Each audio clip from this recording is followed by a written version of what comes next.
Hello, every folks. So quick discussion here, because there's a topic I've seen come up kind of again and again in terms of like SRPGs and things like that. And I know you're looking at this and like, oh, it's an IRPG, it's a totally different thing. But yeah, I just wanted to say that a few years ago, there was kind of a bit of a moment where I was stuck at home a lot more, and I was basically going through that same thing of trying to find another Tactics Ogre kind of thing. This was before the One Vision mod came out, or before I started diving deep into the whole rest of the series or anything. And one of the things that really scratched the itch for me personally was a lot of different kind of isometric RPGs here, because well, a lot of them, to put it bluntly, have the same mechanics, just essentially a little bit different. So, for example, let's take a look at the stat sheet of this one in particular. This one's Pillars of Eternity. I wouldn't say that this is like the best one out there by any means, but I know personally, like especially the story, considering it came out right when my daughter was born, so everything about the story is just basically to do with childbirth and all that kind of thing. It's a weird thing. It sounds better than it is. It's like this whole weird thing with ghosts taking over babies and whatever. Anyway, point being, the whole thing about this feels very similar to me personally. I know, again, this is all subjective. All of this is going to be fairly subjective. I know some folks are looking specifically for the tiles and that, that same kind of thing.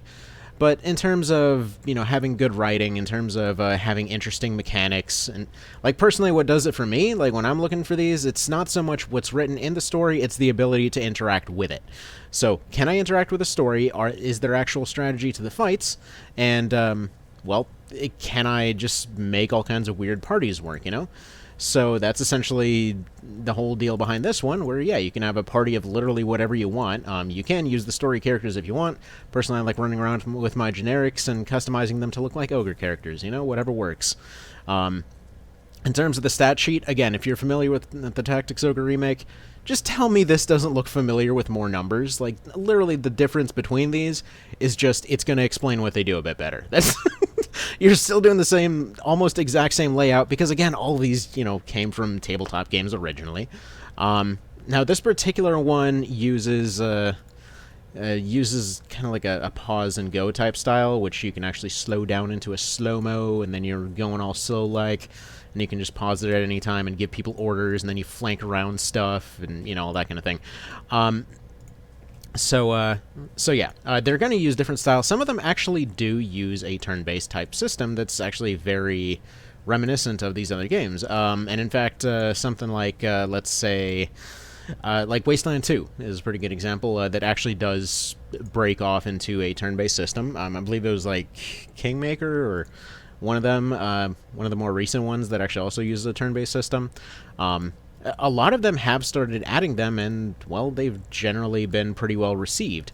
Because, again, the overall ideas in each of these are not too dissimilar.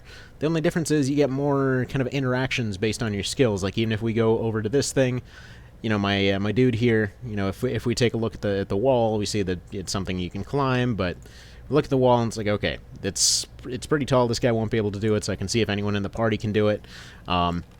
She ends up failing to do so. If I keep asking her to do it, she may critically succeed and make it up there by sheer fluke, or, might break her leg or something like that. So it all depends entirely on whether you're in it for the interaction, for the writing, for the mechanics, all that kind of thing.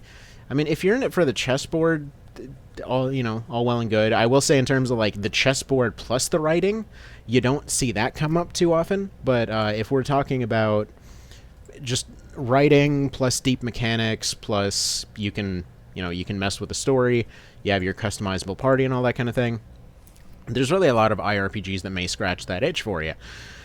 Like, even in terms of mechanics, actually, this one's flanking mechanic works pretty similarly to Ogre there as well. Where essentially you get different bonuses based on who's attacking from where and all that kind of thing, and people get free attacks if you try to break off of fights and whatnot. So, I mean, I guess Ogre doesn't really do that particular thing, but you could count that as a free counterattack type situation. But yeah, so if you're interested in some specific examples, again, it's definitely not the best out there, but personally, I prefer stuff like the first Pillars here. I thought it was pretty dang cool. I like the setting. It doesn't really hammer you over the head with it too much. just like Ogre, it's kind of this thing where it's there, it's cool, but you interact with it as much as you want to interact with it. Like, you are not required to fully understand every detail or, get hyper immersed into everything to make it happen. You can also get your custom characters and that kind of thing. There's also Wasteland 2 that I would recommend as another option there. Specifically 2 because I haven't played 3. Apparently 3 does everything better, so, mileage may vary on everything. But yeah, that one's really cool just because of the very hyper-specific interactions and stuff like that. Like, say you wander into a junkyard and there's some robots there and there's a toaster, and you look through the toaster and you accidentally succeed so hard with your electronics that you manage to, or your toaster repair, that you manage to turn that into an ally, or you accidentally screw up and manage to piss off the entire local wasteland full of robots or something. Like, there's all kinds of stuff like that. Or, for example, one of my favorite things to do in that one is to go through with an animal whisperer and get them to repeatedly just hire an absolute army of just random animals, including screaming goats, which is just hilarious. You can absolutely do a thing where you're just hiring a crap load of screaming goats to, of all things, give you a bunch of accuracy bonuses. But yeah. Oh, and by the way, one thing I have heard come up in terms of like, I don't play this kind of stuff because it's instantly permadeath. What you're thinking of is like old Baldur's Gate, Icewind Dale kind of situations. I forget which ones did what, because I'll admit I have not played those ones very much. They were a bit too fantasy for my tastes, which I know is really weird considering what you're looking at right now. This one's kind of, again, I like the setting in this one because it's kind of ogre-esque to me personally. Like, here, let's go ahead and save this one here. It's... oh, by the way, this one actually comes with a bunch of challenge runs baked in. So, yeah, if that's your thing, that's your thing. Actually, what I wanted to show was a challenge run that I was doing a while ago for one of those baked-in challenges, where they have this, what's known as the Triple Crown Solo, where you basically go through the entire game with a solo character. You have to beat all of the biggest bosses, and you have to do so in permadeath mode. In fact, come to think of it, why didn't I call the Ogre version of that the... You know what? Should totally call it that. But yeah, anyway, they have what are essentially like little achievements all over the place for all kinds of different challenges. And so it just kind of gives you that little reaffirmation of like, hey, you know what? I may not understand all the mechanics right now, but there's more here. And that's what originally drew me to, originally to FFT, but then, there's a lot of cheesy stuff you can do there, but originally to Ogre as well, where on the surface everything seems fairly simple. You build your characters, you go for the numbers, but then as you keep going back and you try different things, all kinds of cool stuff ends up happening. So like right here, the way I was doing this particular one, where was this cool tricky setup where this was a chanter. So essentially think of like the bard from FFT or the songstress from Tactics Ogre. Okay, stuff randomly came up there, but okay. So like, for example, in this particular case, I had them set up this kind of roster where in one case they have a one verse that makes them run faster, and another one that leaves a bunch of ice trailing around on the floor. So they're basically slowing down enemies and maybe potentially cause them to get frozen in place while they're running away. So it's a perfect kind of get out of dodge move. Or for example, another one here that just leeches health, or another one here that just makes you run faster. And you can, like, every time that you end up getting another slot available, you end up picking up another one of those abilities. And so you can do all kinds of tricky stuff like this. So again, if that's what you were looking for, these kinds of games might be exactly up your alley. They are a bit more complicated. They definitely have a lot more kind of random stuff going on. But yeah, in general, it's a pretty darn good time. And I should probably mention the full extent of this strategy. Strategy? Wow. You know what? Maybe that's what the Ogre series needs to be called. It's strategy. Coining that term right now, but okay.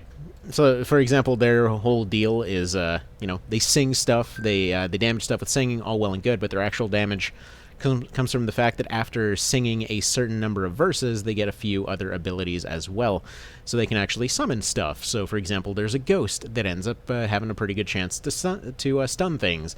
So, like, let's say they get attacked by something over here, and so they'll run behind this the staircase here. They'll summon out, or they'll, freeze this guy in place, summon out the ghost. The ghost goes out to fight them, and then at that point they pull out their gun, and then you just start blasting dudes.